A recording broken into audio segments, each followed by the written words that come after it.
Hello प्यारे बच्चों, welcome to my YouTube channel. स्वागत है आप सबका स्टडी क्वेश्चन चैनल पे। आज हम इकोनॉमिक्स का क्लास 10th के जो इम्पोर्टेंट क्वेश्चंस हैं वो करेंगे। इससे पहले कि 2 वीडियो है उसमें हम इतिहास और भूगोल के जो इम्पोर्टेंट क्वेश्चन है वो कर चुके हैं। ये आपके एग्ज़ाम के जो आप देंगे फरवरी में, जो आपका फाइनल एग्ज़ाम होगा उसके लिए बहुत ही इम्पोर्टेंट है। ठीक है, आप कुछ भी ना पढ़ें, सिर्फ ये क्वेश्चन भी आप याद करके जाएंगे तो भी आपके पूरे मार्क्स आ जाएंगे। ठीक है, चलिए स्टार्ट करते हैं। फर्स्ट क्वेश्चन है, भारत में केंद्र सरकार की तरफ से करेंसी नोट जारी करने का अधिकार किसके पास है? तो आंसर है भारतीय रिजर्व बैंक। इसको हम इंग्लिश में बोलते हैं आरबीआई। ठीक है, अगला क्वेश्चन है क्वेश्चन नंबर 2। श्रीमती मोनिका संगठित क्षेत्र में कार्यरत हैं, बताइए उनके क्षेत्र की क्या विशेषता होगी? पहला है काम के अनिश्चित घंटे, दूसरा सवेतन अवकाश, तीसरा असुरक्षित रोजगार और चौथा कम वेतन। तो आंसर होगा हमारा सवेतन अवकाश। ठीक है, क्वेश्चन नंबर 3। भारत के ग्रामीण क्षेत्र में साख के लिए अधिकांश जनता किस पर आश्रित है? तो आंसर है साहूकार। Question number 4। भारत के किस राज्य में शिशु मृत्यु दर सबसे कम है? तो आंसर है केरल। Question number 5। किसी देश की प्रति व्यक्ति आय की गणना किसके द्वारा की जा सकती है? तो आंसर है कि राष्ट्रीय आय को किसी देश की कुल जनसंख्या से विभाजित करके। ठीक है, इसके बाद क्वेश्चन नंबर 6 कि निम्नलिखित में से क्या एक सामान्य मनुष्य के लिए विकास का लक्ष्य हो सकता है? ए आय, बी अन्य ग्रहों पर जीवन की खोज, सी नहरों पर प्रबंधन, डी दूसरे देश पर शासन। तो आंसर है आय। ठीक है, क्वेश्चन नंबर 7। यूएनडीपी के अनुसार किसी देश के विकास को मापने के लिए निम्नलिखित में से कौन सा मानदंड है? ए ऑप्शन है, पहला है कि प्रति व्यक्ति आय, दूसरा लोगों का शैक्षिक स्तर, सी लोगों की स्वास्थ्य स्थिति, या डी उपयुक्त सभी। तो आंसर होगा डी उपयुक्त सभी। ठीक है, क्वेश्चन नंबर 8। समीर एक वकील है, बताइए वह अर्थव्यवस्था के किस क्षेत्र में काम करता है? ऑप्शन ए प्राथमिक क्षेत्र, ऑप्शन बी द्वितीयक क्षेत्र, ऑप्शन सी तृतीयक क्षेत्र, ऑप्शन डी औद्योगिक क्षेत्र। तो आंसर है ऑप्शन सी तृतीयक क्षेत्र, क्योंकि जो वकील है ये एक जो तीसरा क्षेत्र है इसको हम सेवा क्षेत्र भी कहते हैं। ठीक है, क्योंकि इसमें किसी भी नई चीज़ का उत्पादन नहीं होता है। ठीक है, क्वेश्चन नंबर 9। सकल घरेलू उत्पाद में गणना की जाती है। ऑप्शन ए केवल प्राथमिक एवं द्वितीयक क्षेत्र के द्वारा उत्पादित वस्तुओं एवं सेवाओं के मूल्य की, बी केवल द्वितीयक एवं तृतीयक क्षेत्र के द्वारा उत्पादित वस्तुओं एवं सेवाओं के मूल्य की, सी प्राथमिक द्वितीयक एवं तृतीयक क्षेत्र के द्वारा उत्पादित वस्तुओं एवं सेवाओं के मूल्य की, डी प्राथमिक द्वितीयक एवं तृतीयक क्षेत्रकों के द्वारा उत्पादित अंतिम वस्तु एवं सेवाओं के मूल्य की। तो आंसर है हमारा ऑप्शन डी। ठीक है, जो सकल घरेलू उत्पाद है जिसको हम क्या बोलते हैं, जीडीपी, ग्रॉस डोमेस्टिक प्रोडक्ट। ठीक है, तो इसके अंदर हमारे प्राथमिक द्वितीय तृतीयक क्षेत्र के द्वारा जो उत्पादित वस्तुएं होती हैं, ठीक है, उत्पादित वस्तुएं सेवाओं के मूल्य की गणना की जाती है। Question number 10। डैश ऋण व्यापारियों, निर्माताओं, नियोक्ताओं, मित्रों आदि द्वारा प्रदान किया जाता है? ऑप्शन ए औपचारिक, ऑप्शन बी अनौपचारिक, ऑप्शन सी समर्थक ऋणाधार, ऑप्शन डी लघु अवधि। तो आंसर है अनौपचारिक। ठीक है, क्वेश्चन नंबर 11। नीचे दिए गए कथनों पर विचार कीजिए और सही उत्तर दीजिए। कथन ए है कि धन को विनिमय के माध्यम के रूप में स्वीकार किया जाता है, ठीक है, क्योंकि यह किसी देश की सरकार द्वारा अधिकृत होता है। कथन 2 कि भारतीय रिजर्व बैंक ने भुगतान के माध्यम के रूप में रुपए के उपयोग को वैध कर दिया, जिसे भारत में लेन देन के निपटारे में अस्वीकार नहीं किया जा सकता। ऑप्शन ए कथन 1 और कथन 2 गलत है, कथन 2 1 गलत है और कथन 2 सही है। ठीक है, तो आंसर हमारा कि जो कथन ए है हमारा ये वाला, ये बिल्कुल ठीक है।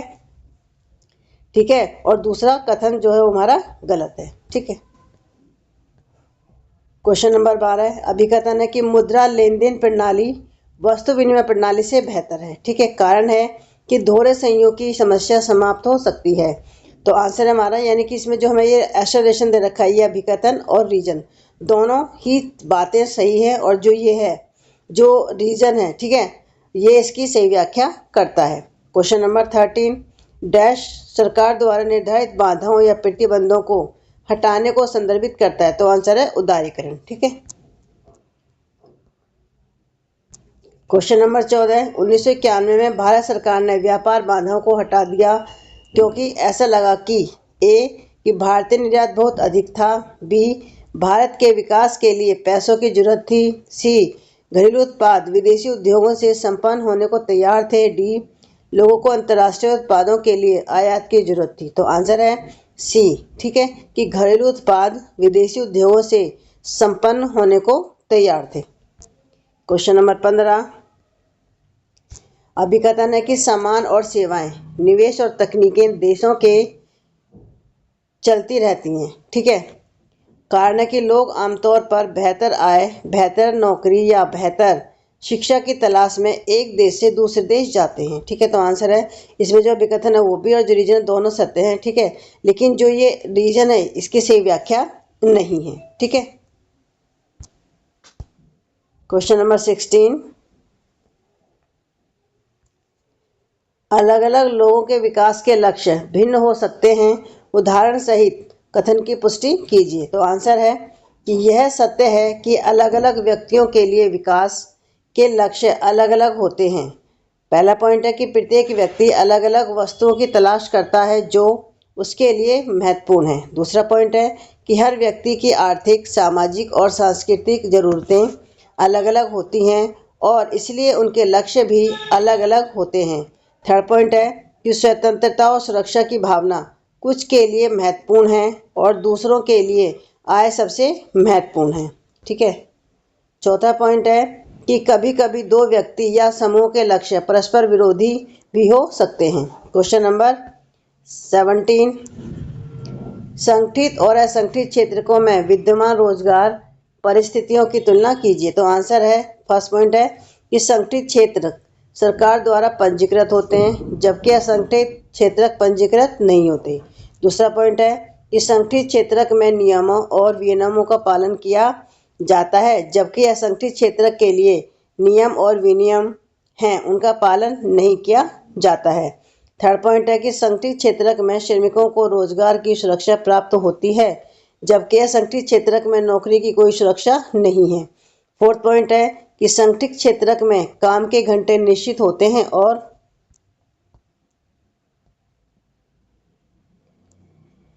यदि कोई कर्मचारी अधिक समय तक काम करता है तो उसे ओवरटाइम भुगतान मिलता है, लेकिन असंगठित क्षेत्रक में काम का कोई निश्चित समय नहीं होता है और कोई ओवरटाइम भुगतान करना नियोक्ता की मर्जी पर निर्भर करता है। पांचवा पॉइंट कि संगठित क्षेत्र में भविष्य निधि, सवैतनिक अवकाश, ग्रेजुटी आदि कई लाभ हैं जो असंगठित क्षेत्र में शामिल नहीं हैं। क्वेश्चन नंबर 18 तृतीयक क्षेत्रक अन्य क्षेत्रकों से किस प्रकार भिन्न है, व्याख्या कीजिए। आंसर है फर्स्ट पॉइंट कि तृतीयक क्षेत्रक एक सेवा क्षेत्र है जबकि प्राथमिक और द्वितीयक क्षेत्र वस्तुओं के उत्पादन पर आधारित है। सेकंड पॉइंट तृतीयक क्षेत्रक प्राथमिक और द्वितीयक क्षेत्रकों की सहायता करता है। उदाहरण के लिए परिवहन सुविधाओं के बिना प्राथमिक और द्वितीयक क्षेत्रक अच्छा प्रदर्शन नहीं कर सकते हैं। थर्ड पॉइंट सूचना प्रौद्योगिकी जैसे तृतीयक क्षेत्रक का विकास प्राथमिक और द्वितीयक क्षेत्रकों के विकास के लिए एक पूर्व अपेक्षित है। ठीक है। क्वेश्चन नंबर 19 ग्रामीण अर्थव्यवस्था में स्वयं सहायता समूह की भूमिका को न्यायसंगत ठहराइए। आंसर है फर्स्ट पॉइंट कि स्वयं सहायता समूह ग्रामीण गरीबों विशेष रूप से महिलाओं की मदद करता है। सेकंड ऋण समूह के नाम पर स्वीकृत किए जाते हैं और इसका उद्देश्य सदस्यों के लिए स्वरोजगार के अवसर उत्पन्न करना है।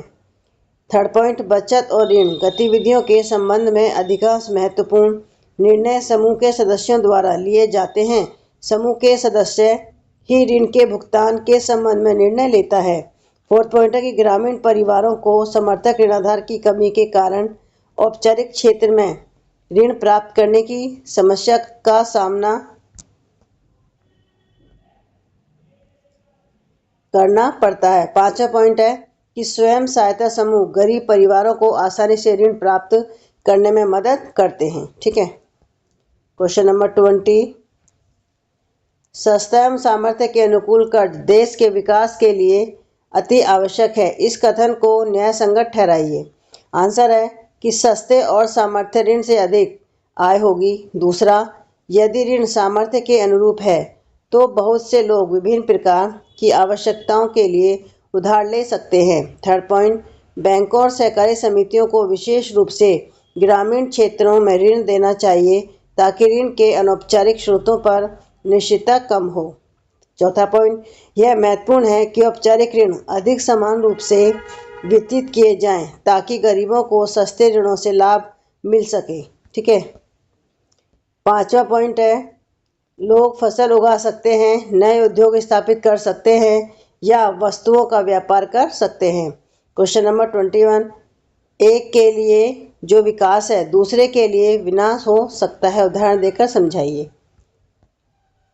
आंसर है फर्स्ट पॉइंट है कि बांधों का निर्माण उद्योगपतियों और बड़े किसानों के लिए फायदेमंद हो सकता है, लेकिन इससे कृषि भूमि जलमग्न हो सकती है और लोगों का जीवन बाधित हो सकता है। सेकंड पॉइंट है कि अधिक मजदूरी का मतलब एक श्रमिक के लिए विकास है, लेकिन यह नियोक्ता के खिलाफ जा सकता है।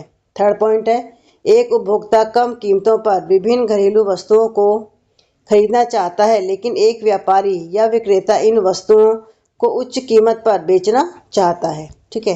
क्वेश्चन नंबर 22, महात्मा गांधी राष्ट्रीय ग्रामीण रोजगार गारंटी अधिनियम 2005 के कुछ प्रमुख प्रावधानों को लिखिए। तो आंसर है महात्मा गांधी राष्ट्रीय ग्रामीण रोजगार गारंटी अधिनियम, इसको हम शॉर्ट फॉर्म में मनरेगा बोलते हैं, 2005 के प्रमुख प्रावधान। ठीक है। पहला है रोजगार की गारंटी। ग्रामीण परिवारों को प्रतिवर्ष कम से कम 100 दिनों के अकुशल मजदूर रोजगार की कानूनी गारंटी। दूसरा है काम का अधिकार। यह एक कानूनी अधिकार है जिससे ग्रामीण गरीबों की आजीविका सुरक्षा बढ़ती है। तीसरा, बेरोजगारी भत्ता। यदि आवेदन के 15 दिनों के भीतर रोजगार उपलब्ध नहीं कराया जाता है तो आवेदक बेरोजगारी भत्ते का हकदार होता है। फोर्थ पॉइंट है मजदूरी। मजदूरों को न्यूनतम मजदूरी अधिनियम के अनुसार मजदूरी का भुगतान किया जाता है। पांचवा, महिलाओं का सशक्तिकरण। ऐसे कार्यों को प्राथमिकता दी जाती है जिनमें कम से कम 1/3 महिलाएं हों, जिससे महिला सशक्तिकरण होता है। क्वेश्चन नंबर 24, मुद्रा के आधुनिक रूप कौन कौन से हैं? तो आंसर है कि मुद्रा के आधुनिक रूप, पहला है कागज के नोट, दूसरा सिक्के, तीसरा चेक, चौथा डेबिट कार्ड, पांचवा क्रेडिट कार्ड, छठा यूपीआई और सातवां मोबाइल एवं नेट बैंकिंग। ठीक है। Question number 24, reserve bank of India के प्रमुख कार्य क्या हैं? तो आंसर है भारत का मुख्य केंद्रीय बैंक है। इसके प्रमुख कार्य हैं, पहला है कि सरकार की ओर से मुद्रा जारी करता है। दूसरा, बैंकों व समितियों की कार्यप्रणाली पर नज़र रखता है। थर्ड पॉइंट, ब्याज की दरों एवं ऋण की शर्तों पर निगरानी रखता है। चौथा, बैंक कितना नकद शेष अपने पास रखे हुए है उसकी सूचना रखता है। पांचवा, ऋण किस प्रकार वितरित करना है इस पर नज़र रखता है। ठीक है। क्वेश्चन नंबर 25, सूचना प्रौद्योगिकी वैश्वीकरण से किस प्रकार जुड़ी है, व्याख्या कीजिए। आंसर है फर्स्ट पॉइंट की दूरसंचार, कंप्यूटर, इंटरनेट के क्षेत्रों में प्रौद्योगिकी तेजी से बदल रही है। दूसरा, दुनिया भर में एक दूसरे से संपर्क करने के लिए दूरसंचार सुविधाओं का उपयोग किया जाता है। थर्ड पॉइंट, यह उपग्रह संचार उपकरणों द्वारा सुगम किया गया है। फोर्थ पॉइंट, इंटरनेट सुविधा के माध्यम से कोई भी जानकारी प्राप्त और साझा कर सकता है। पांचवा, विभिन्न देशों में उत्पादन को बढ़ाने में सूचना प्रौद्योगिकी ने महत्वपूर्ण भूमिका अदा की है। छठा पॉइंट है कि दुनिया भर में तत्काल इलेक्ट्रॉनिक मेल, ईमेल और आवाज़ संदेश वॉइस मेल के द्वारा कम कीमतों पर बात की जा सकती है। ठीक है। तो देखिए ये सारे ही आपके बहुत ही इम्पोर्टेंट क्वेश्चन थे। ठीक है। प्लीज़ अगर आप मेरे चैनल पर नए हैं तो मेरे चैनल को लाइक और सब्सक्राइब जरूर करें, साथियों और बच्चों को भी शेयर करें ताकि उनको भी इसका फ़ायदा मिल सके। और अगर आपको क्वेश्चन अच्छे लगे हैं तो प्लीज़ कमेंट करके ज़रूर बताएं। आप किसी भी जानकारी के लिए कमेंट करके आप बता सकते हैं। ठीक है, तो आज की वीडियो बस इतना ही। मिलते हैं आपसे नेक्स्ट वीडियो में। Thank you.